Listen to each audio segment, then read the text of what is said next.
색깔 있는 인터뷰 시작하겠습니다. 어제 더불어민주당 비례대표 공천 논란이 매우 격화되고 있는 상황입니다. 이제는 김종인 대표가 물러나야 한다라는 주장까지 제기되고 있는 상황인데요. 오늘은 관련해서 정봉주 전 의원을 전화로 연결해서 자세한 말씀 들어보도록 하겠습니다. 의원님 나와 계신가요? 예, 안녕하세요. 정봉주입니다. 네, 원래 출연하시기로 하셨잖아요. 지금 팟짱 오마이뉴스 가고 있는 와중에 네, 1시간 반을 운전했는데 아직도 회사는 4km 전방이라고 알려 있고, 네, 제가 세상에서 가장 신뢰하는 여성 중에 한 분이 내비걸인데 네. 오늘 아침에는 이상한 걸. 이상한 걸. 그래서 예. 가는 데로만 갔는데 지금 1시간 반을 운전하고 갔는데 아직도 음. 도착을 못하고 아유, 있습니다. 그러니까요. 서울 시내 교통 예, 상황이 얼마나 막히는지 특히 이제 예. 월요일 오전 출근 그러니까 시간대 꽉 막힌 지금 그 거리에 계셔. 그 지금 어디쯤 계시는 거예요? 서대문 지나셨어요? 여기 아니요, 정청래 의원 지역구예요. 또 공교롭게도. 정청래원 지역구를 지나고 계세요? 예, 마포를 거의 다 그렇죠. 오셨는데. 예. 예, 근데 여기서 이제 뭐 지금 어디 차를 대놓고 얘기를 해야 되는데 네, 네. 그럴 필요가 없을 정도로 거의 주차장처럼 서 있어요. 아이고, 그렇군요. 예, 자, 그 어제 비례대표 공천 결과가 발표가 됐습니다. 예, 평균 연령이 60대예요.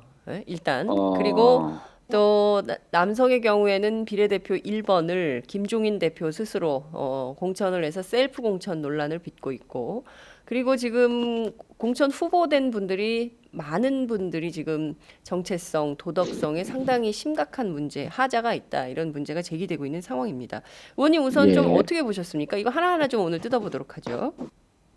제가 어제 저녁에 뭐 사방팔방에서 열화 같은 요구가 있어서 네, 트위터와 페이스북에 글을 올렸죠. 음, 그리고 문제점을 이제 지적을 했는데 네, 첫 번째가 지금 방금 말씀하셨던 전략 후보 3명을 쓸 수 있는 권한이 있는데 네, 대표가, 김종인 예, 후보, 김종인 그 비대위원장 대표 아닙니다. 음, 호칭을 명확히 해야 돼. 비대위원장이에요. 네, 우리는 그런 분을 대표로 뽑은 적이 없어요.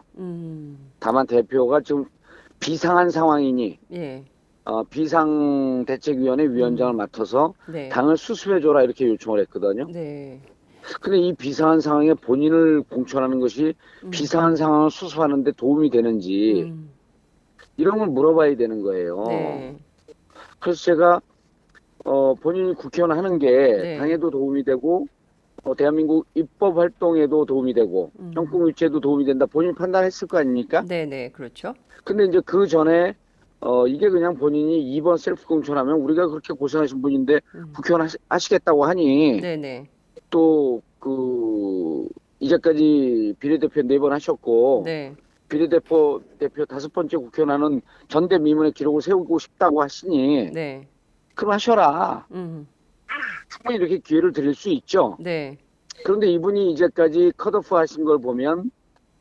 이해찬 전 총리 의원 날렸죠. 네, 그다음에 정청래 의원 날렸죠. 네, 자, 이럴 때 당원들이 받아들이고 국민들이 받아들였으면 잘했다고 박수를 치는 거죠. 음, 저희는 어디 안드로메다 별 위에 떠 있는 이런 정당이 아니고요. 네, 국민 속에 국민과 함께 있는 정당이고, 국민과 정당은, 네, 정치인은 물과 물고기의 관계예요. 음, 우리가 물고기이고 국민이 물입니다. 네, 네, 물이 없으면 살 수가 없거든요.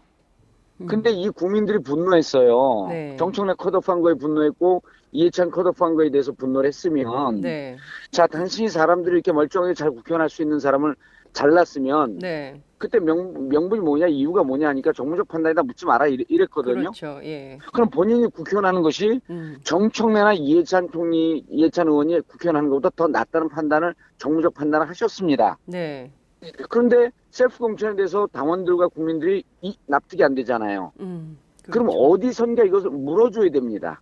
내가 이렇게 셀프 공천을 하였으니 네, 이것이 나는 옳다고 생각하는데 여러분 옳은지 한번 점검을 해 주십시오. 전당대회 소집 못 하거든요. 네, 전당대회 다음의 의결기관인 중앙위원회가 어제 소집됐습니다. 네. 전 이 셀프 공천 2번이 문제가 되니 음. 중앙위에서 네. 물어봐야 된다는 겁니다. 음. 그럼 물어보자 그러면은 당원 단계 없다 그럴 거거든요. 이 물어보는 거야말로 진정한 정무적 판단이죠. 음. 정치적 의사 결정 과정입니다. 그리고 네. 당원과 함께 국민과 함께하는 진정한 정치인의 자세죠. 음. 자, 자, 이게 우선 뭐가 문제가 음. 뭐가 문제가 됩니까? 그랬어요. 물으려고 하지도 않습니다. 그리고 음. 국민들이 막 분노하고 그러는데 이게 뭐가 문제가 됩니까? 저는 첫 번째는 이것을 이렇게 셀프 공천한 것이 문제가 있다라고 하는 것을 물으려고 하는 노력도 하지 않았고, 네. 이렇게 문제가 돼서 당이 난맥상에 빠져들게 되면 진정으로 애당심 있는 사람이면 네. 나로 인해서 이런 문제가 되었으니 내가 셀프 공천 처리하겠다, 이렇게 하는 게 도리입니다. 본인 이게 첫 스스로. 번째 문제죠. 예. 애당심이 전혀 없는 분이에요. 예. 그럼 무슨 말씀이냐 하면 네. 휘두를 수 있는 권한은 많지만 의무 책임은 지지 않겠다는 그런 말과 아. 똑같습니다. 권한은 많지만 모든 책임은 안 진다. 예, 예. 모든 정치인이나 모든 사람들은 권한이 1g이 있으면 책임도 1g이 있어야 됩니다. 권한과 그렇죠. 책임 맞습니다. 1대1 동등한 그램 쓰여야 됩니다. 네. 근데 권한은 마음껏 휘두르면서 내가 책임지지 않겠다? 이번이 뭐가 문제예요? 기자들한테 이렇게 물었어요. 음. 국민들은 문제라고 하고 당원들도 문제라고 하는데 본인이 문제가 없다? 그거는 당을 사랑하지 않고 정권 교체에 심각한 뜻이 없기 때문에 그렇다고 저는 본 거죠. 네, 그렇군요. 그다음 두 번째, 예. 일단 말씀한다면 그 다음에 그 질문하세요. 시간이 없으니까. 네.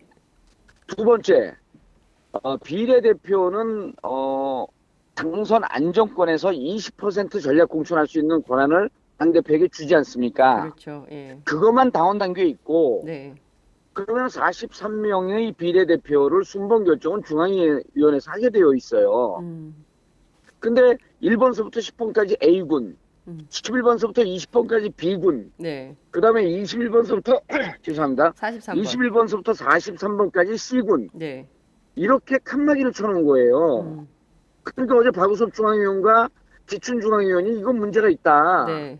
당원당규 위배다. 네. 이 그 칸막이를 없애고 전체를 묶어서 투표를 해야 한다. 네.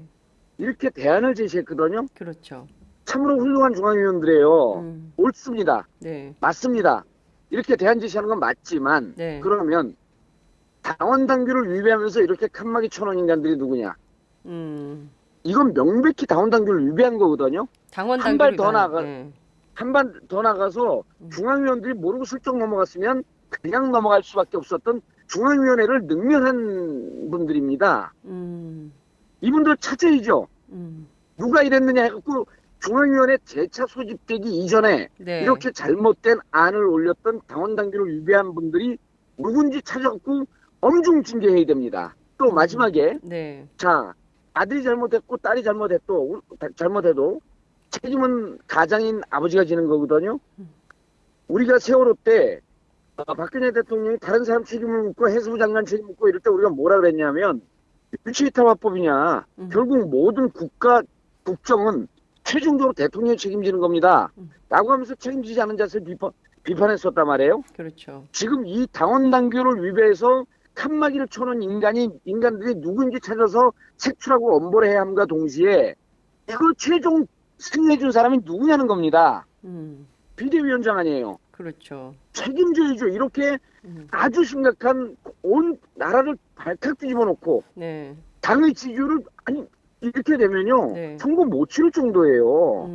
근데 그러면은 이렇게 한 사람들 색출해서 문책하고 징계해야 할 뿐만 아니라 네. 최종 이거 의결하고 도장 찍어준 분은 제가 알기로는 비대위원장일 거로 추정을 하는데 네. 최종 책임을 진 사람이 누구냐 이거를 이분 자리에서 물러나야 된다는 거예요. 제 주장은. 아, 자리에서 물러나야 된다. 예.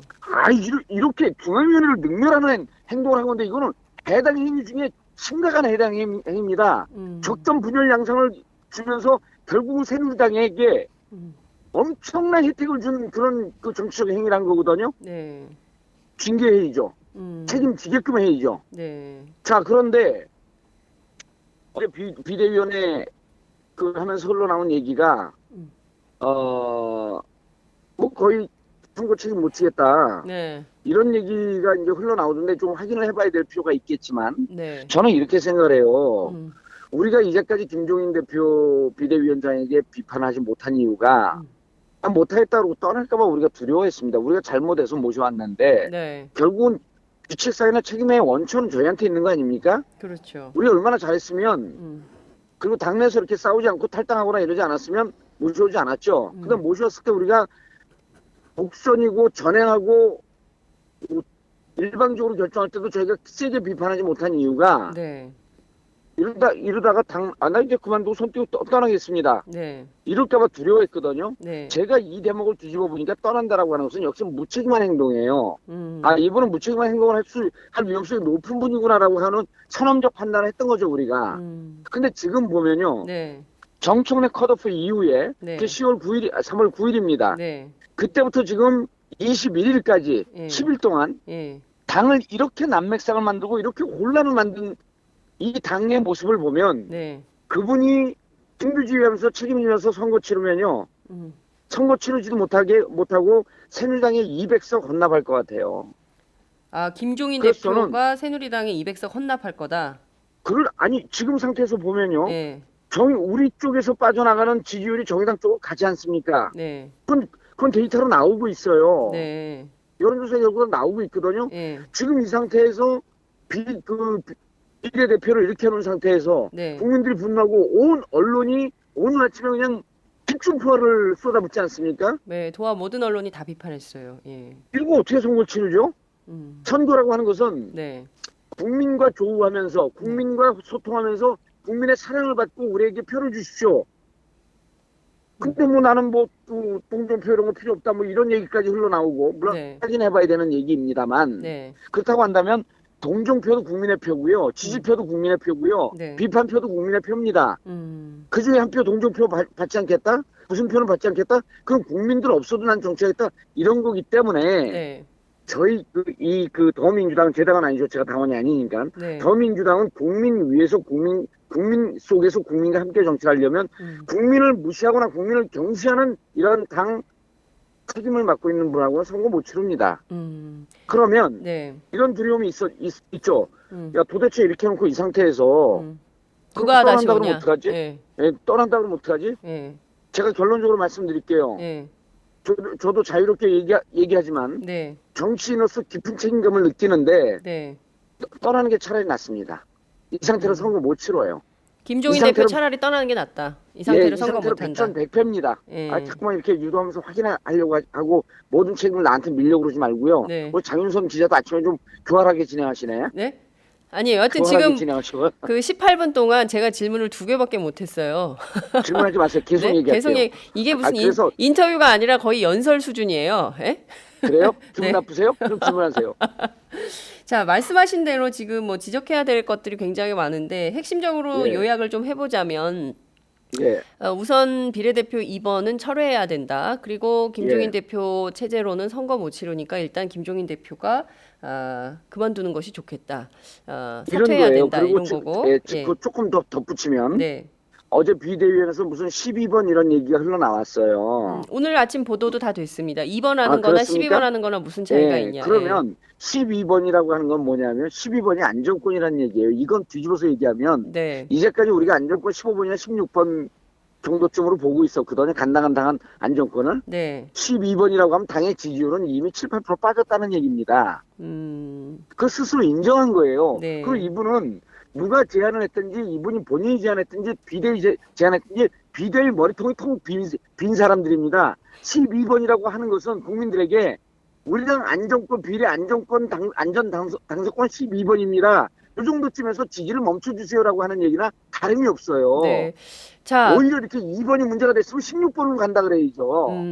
여하튼 지금 굉장히 심각한 논란이 벌어지고 있는 것은 사실인데 앞서 말씀하신 대로 이분이 떠나면 어떡하느냐 어렵사리 모셔온 분인데 그리고 오늘 아침 보도를 종합해 보면 비례대표 가지고 계속 논란을 한다면 나는 이번 선거 하지 않겠다 그만둔다라는 하지 마세요. 입장을 피력한 걸로 전해지고 있습니다. 하지 마세요라는 아니, 게 정봉주 의원의 의견인데 자 아니 이제까지 우리가 두려워서 그거 비판을 못했는데 비판하자마자 하지 않고 떠나겠다? 이렇게 무책임한 사람이 무슨 정치 책임을 지고 선거 책임을 지고 정당을 책임집니까? 떠나세요 그러면은 그렇게 말하고 싶으면 네. 떠나고 65년 동안 선배들이 피 흘려서 싸운 이 민주당이 그렇게 허술하게 보입니까? 떠나세요 그러면은. 그리고 떠나면 우리 11차 혁신위원회 만들면서 고군분투하면서 싸우면서 이거 만든 혁신위원들이 있어요. 혁신위원장도 있고 그분들 중에 누구 하나가 책임져도 초선 의원이 책임져도 이 정도보단 잘합니다.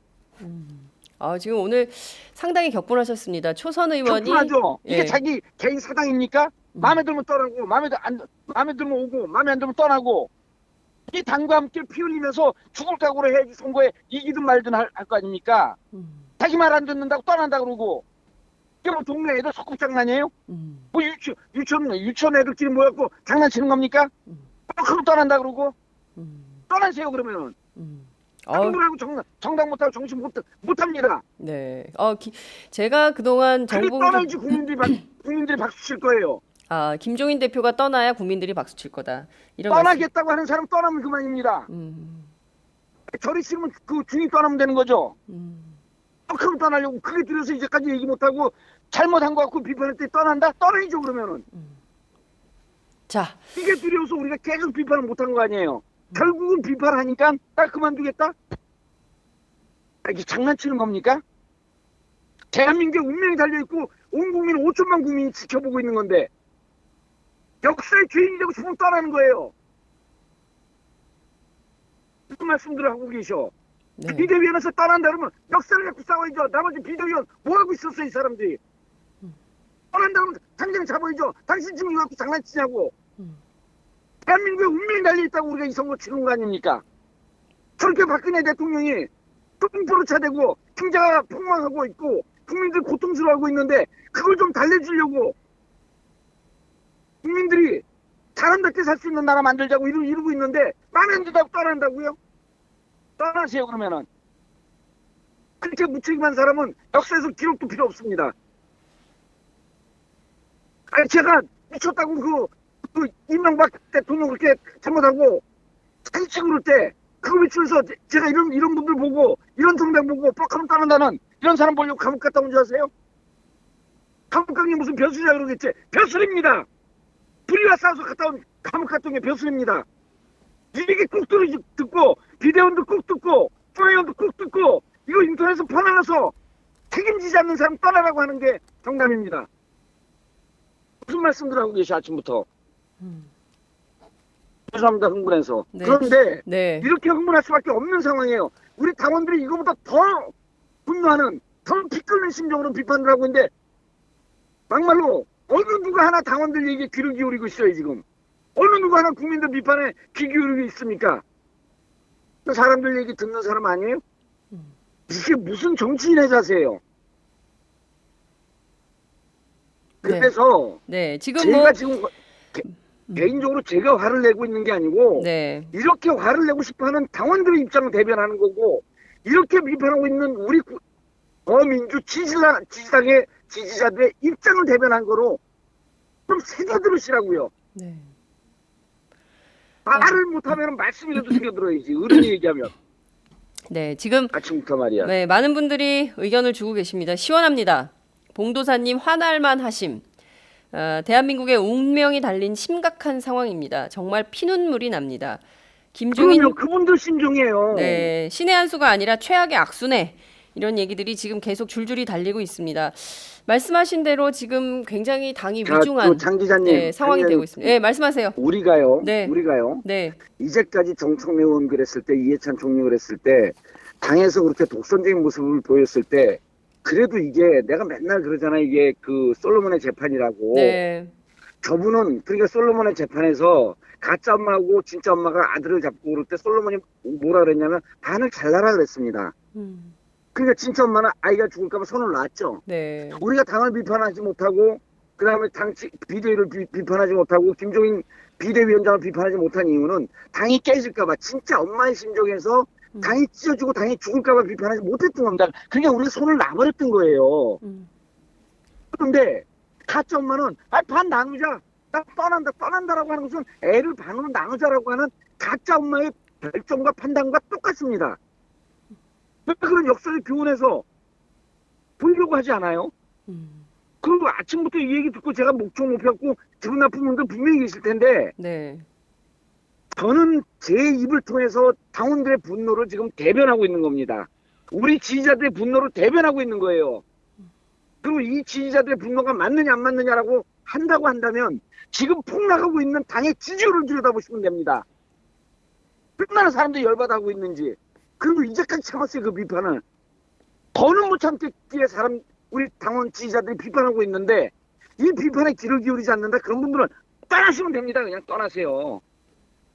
그리고 이제까지 고생했던 혁신위원들 많이 있거든요. 네. 그분도 충분히 책임질 수 있어요. 그리고 이제는 우리끼리 이제까지 잘못했던 우리끼리 책임지게 해보자. 정말 책임질 사람 나서서 해보자. 이런 결정할 때입니다. 그리고 선거요. 20일밖에 안 남았는데요. 하루에도 몇 번 뒤집힙니다. 책임지고 진정한 국가에 대해서, 우리 사회에 대해서, 우리 경제에 대해서, 분단된 종교에 대해서 이렇게 피눈물 흘리면서 부여잡고 같이 가겠다라고 하는 사람이 있으면 이 당은 됩니다. 이 선거는 됩니다. 자기 개인의 사감으로 나한테 비판했으니까 기분 나빠 떠나겠어? 이런 사람이 아니라 내가 기분 나빠도 우리 나라를 위해서, 고통받는 지금 국민들을 위해서 평화통일을 하자라고 하는 우리 한반도의 운명을 위해서 함께 피 흘리면서 쓰러지는 당을 부여 안을 최소한의 진정성만 있으면 이 선거는 치를 수 있습니다. 이길 수 있습니다. 저는 이기라고 하는 것도 아닙니다. 왜냐하면 저는 선거운동에 대해서 얘기할 수 없기 때문에 객관적 정치 상황에 대해서 얘기하는 거고 충분히 가능할 수 있습니다. 그런데 이렇게 저는 정치인으로서 살면서 가장 신조를 갖고 있었던 게 책임감이거든요. 네. 권한은 제 철학이 이거예요. 권한은 미분시키고 책임은 적분시켜라. 권한은 최소한으로 자꾸만 줄이려고 노력하고 책임은 더 크게 가지려고 노력해라. 아니 3, 40년 정치한 정객이 이 정도도 모르나요? 이렇게 책임 안 지면 안 되는 거죠. 그 책임질 수 없으면요. 그냥 떠나면 되는 겁니다. 떠나면 된다는 얘기를 제가 한 30분 했으니까 그중에 하나 정도는 듣겠죠? 오늘은 제가 거의 그냥 그 정봉주 의원님 말씀하시는 걸 듣고 있는 인터뷰를 지금 진행하고 있는 건데요. 제가 어, 웬만해서 장 기자 알지만 잘 화 안 내잖아요. 네, 주로 웃겨주시죠, 국민들을. 네, 예. 즐겁게 잘 화 안 해주시고. 내는데 네, 이렇게 최악의 정치 상황을 보다 처음 봅니다. 저도 35년 정치한 사람인데 네, 처음 봐요, 이런 상황을. 오죽하면 제가 지난번 출연했을 때 정당 정치, 65년 정당 정치에 종언을 구하며 빅뱅이 오고 있는 것 같다. 네, 빅뱅의 전주로 환락과 혼란에 빠져 있어서 모두 힘들고 고통받고 존속을 원하는 사람들이요. 노아의 봉주에게 오라. 이럴 정도로 반농담하면서 했는데 지금 상황이 그렇게 되고 있어요. 이렇게 심각한 상황을 보다 처음 봅니다. 그러니까요. 그럴수록 당을 책임지고 있는 지도자들은 굳건히 흔들리지 않게 살신성인의 자세로, 선당 우사의 자세로 나를 희생시켜서 우리의 공동체를 세우고 살려야 되겠다라고 하는 막중한 책임감으로 임해야 되는 거죠. 아이고, 말씀하신 대로 정말 막중한 책임감으로 임해야 될 텐데 오늘 오후 3시 30분 중앙위원회가 다시 열리는데요. 이 예, 중앙위원회 회의도 만만치 않을 것 같습니다. 예. 상당히 큰 파란을 예고하고 있는 상황인데요. 지금 보면 저희 오늘 인터뷰가 일정이 뭐 8시, 8시 30분, 9시, 10시, 11시 이렇게 쭉 이어져 있습니다. 오전 내내 저희가 이제 더불어민주당과 관련된 인터뷰를 하게 될 것 같은데요. 그 정도로 분노의 수준이 높다. 이런 말씀을 좀 드릴 수 있을 것 같습니다. 예, 우리 그 팟짱 청취자분들께 제가 원해서 오늘 오전에 나왔어요. 너무 심각한 상황이고 제가 전국구를 지금 할 수 있는 호의를 뿌릴 수 있는 상황이 아니기 때문에 나와서 말씀을 드리는데 이걸 듣고 계신 분들이 지금 생방송이지만 나중에 이제 빨리 녹음 정리하고 좀 올려주셨으면 좋겠어요. 그래갖고 들은 분들이 한 분이 두 분이 세 분, 10분 이렇게 좀 퍼날라 주시기 바라겠습니다. 그래갖고 중앙위원들께서 좀 많이 듣고 당이 이렇게 위중한 상황이다. 그리고 여보세요? 네. 예, 이렇게 위중한 상황이고 진정으로 당의 사랑과 나라에 대한 사랑, 국가에 대한 사랑이, 사회에 대한 사랑이 없는 사람은 분노하지도 않습니다. 지금 분노하는 당원들, 분노하는 지지자들은 정말 당에 대한 사랑이 있기 때문에 분노하는 거고요. 누구 개인에 대한 억하심정으로 분노하는 거 절대 아닙니다. 국가에 대한 사랑, 우리 사회를 제대로 만들어야 되겠다라고 하는 깊은 사랑이 있기 때문에 분노하는 거니까 좀 많이 좀 퍼날러서 많은 사람들이 듣고 재밌게 즐겁게 산 정봉주가 도대체 왜 저렇게 분노하느냐. 이런 거 좀 공감하고 공유해 주셨으면 감사하겠습니다. 그래갖고 퍼지다 그러다 보면 작은 돌 하나가 던져졌지만 네. 그 물의 파장은 결국은 온 일을 적실 수 있는 그러한 영향이 되지 않을까 하는 그 기대로 좀 네. 여러분들께 여러분들이 국민이 그 주인이고 여러분들이 지도자이기 때문에 여러분들이 그런 협조를 하면서 많이 좀 퍼날러 주셨으면 감사하겠어요. 네. 요 퍼날르라는 거 편집 안 하죠? 안 합니다. 예. 제가 정봉주 의원 알고 지내면서 오늘처럼 격분하시는 건 처음 봤습니다. 그 정도로 당이 위중한 상황이다 이런 말씀 드릴 수 있을 것 같고요. 예. 선거라는 축제를 좀 즐기고 싶은데 자꾸 산으로 가서 답답하다 이런 의견 주셨습니다. 많은 시청자분들께서 의견을 남겨주십니다. 저희가 다음 인터뷰가 예정이 돼 있어가지고요. 오늘은 여기까지 해야 될 예. 것 같습니다. 의원님 말씀 잘 예, 예. 들었습니다. 예, 감사합니다. 네, 감사합니다.